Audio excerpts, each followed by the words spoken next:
Queridos irmãos, a paz do Senhor Jesus. Como vocês podem perceber, estou na estrada, a caminho de mais um honroso compromisso, a fim de transmitir uma palavra de Deus.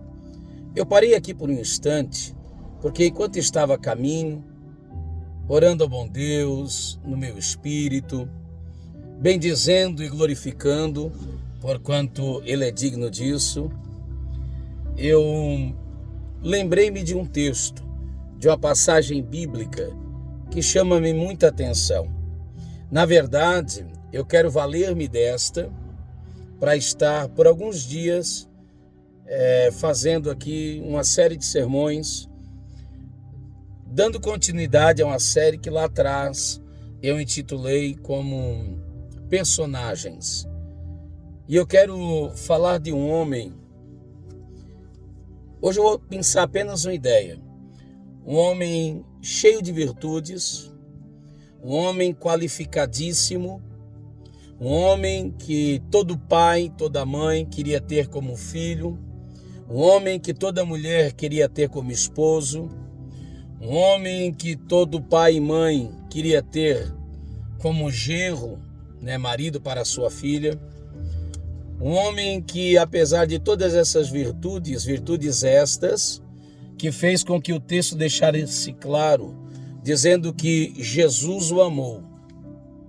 Jesus o amou. Um homem que tinha tudo para dar certo, mas infelizmente deu errado. Eu poderia até nominar assim: pobre, jovem, rico. Qual é o seu nome? A Bíblia não diz. A Bíblia fala muitas coisas sobre ele, mas não o nomina, não dá seu nome. Como a Bíblia, a palavra de Deus, é maravilhosa, né? Você sabe o nome do mendigo, Bartimeu. Há quem diga que Bartimeu não é um nome propriamente dito, né? Bar, aramaico, filho, Timeu. Então, filho de Timeu.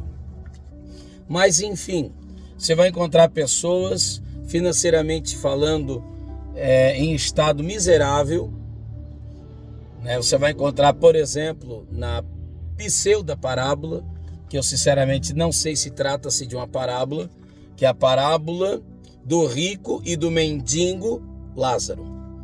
Mendigo Lázaro. Você sabe o nome do mendigo, mas não sabe o nome do rico. É igual o que acontece aqui. Esse personagem ele é tão interessante que é o único homem que eu li na Bíblia que foi a Jesus e voltou pior de lá. Eu quero pensar deste personagem, desta história, neste dia de hoje, uma única ideia. Em outros vídeos, como é uma série, a gente vai abordar com mais minúcias. Lembrando que esse personagem não foi ignorado por nenhum dos três evangelistas nominados como sinóticos. Propositadamente, por causa da ideia que eu quero pensar, eu escolhi ler a narrativa do evangelista Marcos. Então, Marcos capítulo 10, verso 17, quando diz: olha o que diz o texto sagrado. E pondo-se a caminho, correu para ele um homem. E pondo-se a caminho, Jesus sempre está a caminho. E pondo-se a caminho, Jesus é o caminho. Então, o caminho se põe no caminho. Quando o caminho se põe no caminho, corre-se para ele um homem. E pondo-se no caminho, o caminho se põe no caminho. Então, esse é Jesus. Quando você estiver no caminho, as pessoas vão correr para você. As pessoas vão te procurar. Quando o pregador estiver no caminho, ele não precisará colocar agendas abertas. Até porque se as agendas estão abertas é porque as portas estão fechadas. As pessoas ligarão para ele. Ele não precisará correr atrás de agenda ou coisa do tipo. As pessoas ligarão para ele, as pessoas o procurarão. Então, e pondo-se no caminho, o caminho, Jesus é o caminho. Você sabe que o caminho não é um fim último. Penso que você sabe disso. O caminho é uma maneira pela qual, por exemplo, eu estou a caminho da igreja. Então, o meu destino não é o caminho. Meu destino é a igreja.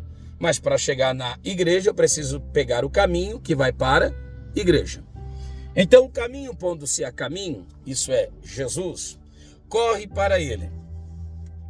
Só o termo correr para ele também merece destaque. Por quê? Porque nesse tempo, homens ricos não saíam correndo. Homens ricos andavam com uma determinada postura, a passos largos e firmes. Mas este homem corre a Jesus. Então destaca também sua nobreza. Então vamos lá, e pondo-se a caminho, correu para ele um homem, o qual se ajoelhou diante dele. E lhe perguntou: bom mestre, que farei para herdar a vida eterna? Quanto custa a vida eterna? O que é preciso ser feito? Um homem com os meus predicados, não há nada que eu não consiga fazer. Pobre jovem rico, pobre jovem rico. Se esse jovem rico não fosse de um caráter tão ilibado como tanto, eu diria que ele é um homem tão pobre, que a única coisa que ele tinha era dinheiro.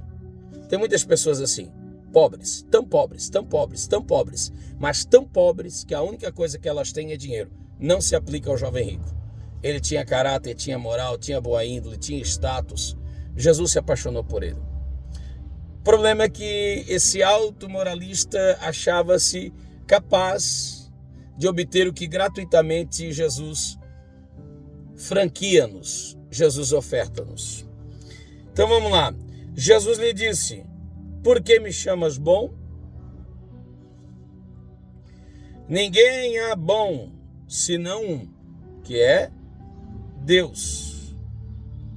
Tu sabes os mandamentos? Não adulterarás, não matarás, não furtarás, não dirás falso testemunho, não defraudarás alguém, honra teu pai, tua mãe. Ele, porém, respondendo, lhe disse: mestre. Não fala mais bom mestre.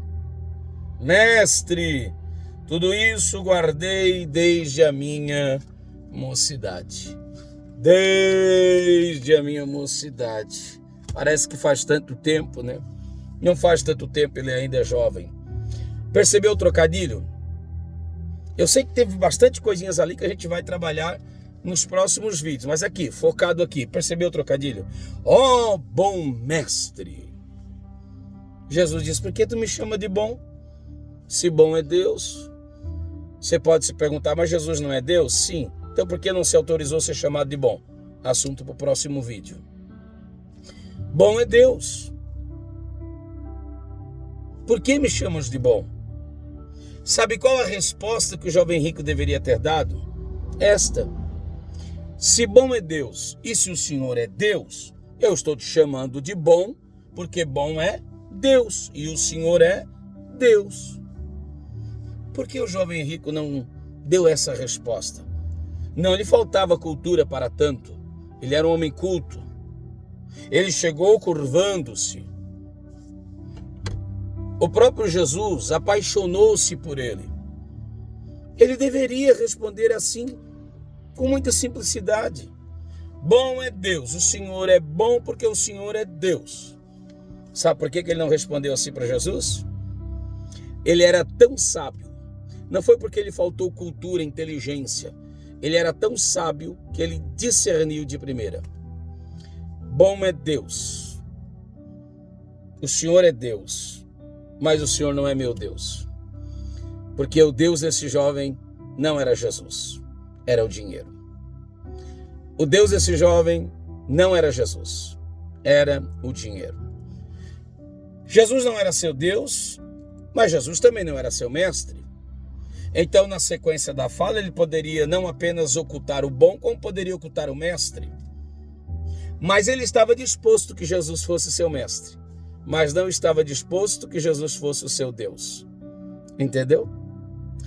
Para terminar, ninguém pode servir, disse Jesus, dois senhores. Mateus 6:24. Há de agradar um e desagradar o outro. Jesus não reconheceu ninguém além dele como Senhor, exceto o dinheiro. Não dá para servir a Deus e a Mamon. Nem o diabo Jesus reconheceu como Deus. Pelo menos esse texto. Paulo vai citar como o Deus desse século. É uma outra história, estou falando daqui. Se o dinheiro é senhor, é porque tem vários servos. O dinheiro é um excelente servo, é um péssimo senhor. Não há problema algum em você possuir o dinheiro ou bens. O problema é quando esses bens, quando esse dinheiro te possuem. Que Deus nos ajude em Cristo Jesus. Esse homem tinha muita coisa, mas comparado a Jesus, não há nada demasiadamente caro que eu não deveria vendê-lo. Lembra, o reino dos céus é semelhante a um homem que, achando o tesouro, vendeu tudo e foi comprá-lo. Não há nada demasiadamente caro que eu não possa sacrificar. Não há nada demasiadamente lindo, precioso, poderoso que eu não possa abrir mão deste para receber graciosa e generosamente Jesus. Maravilhoso Jesus. Esse homem tinha tanta coisa e acabou perdendo muito mais do que ele poderia possuir. Jesus. Não sei se futuramente converteu-se sim ou não, se adquiriu sim ou não a vida eterna, que é adquirida por esforço, disse Jesus, mas minimamente ele perdeu boa parte de sua vida. Quero crer que no fim dela ele tenha aceitado a Cristo. Não sei se o fez, se ele tornou-se discípulo ou não, a Bíblia silencia quanto a isso. Mas se isso aconteceu, ainda assim, ele perdeu boa parte de sua vida, o melhor dela, a oportunidade de caminhar ao lado de Jesus, ouvi-lo, recebê-lo. Ó tesouro inestimável, ó riqueza insondável, ó glória invendível e incomprável. Invendível porque não se vende, incomprável porque não há preço, nem custo e nem dinheiro que possa angariá-la. Que Deus em Cristo Jesus nos ajude. Não sei se você é jovem, não sei se você é rico, mas se você tem Jesus, vale mais do que a força da tua juventude.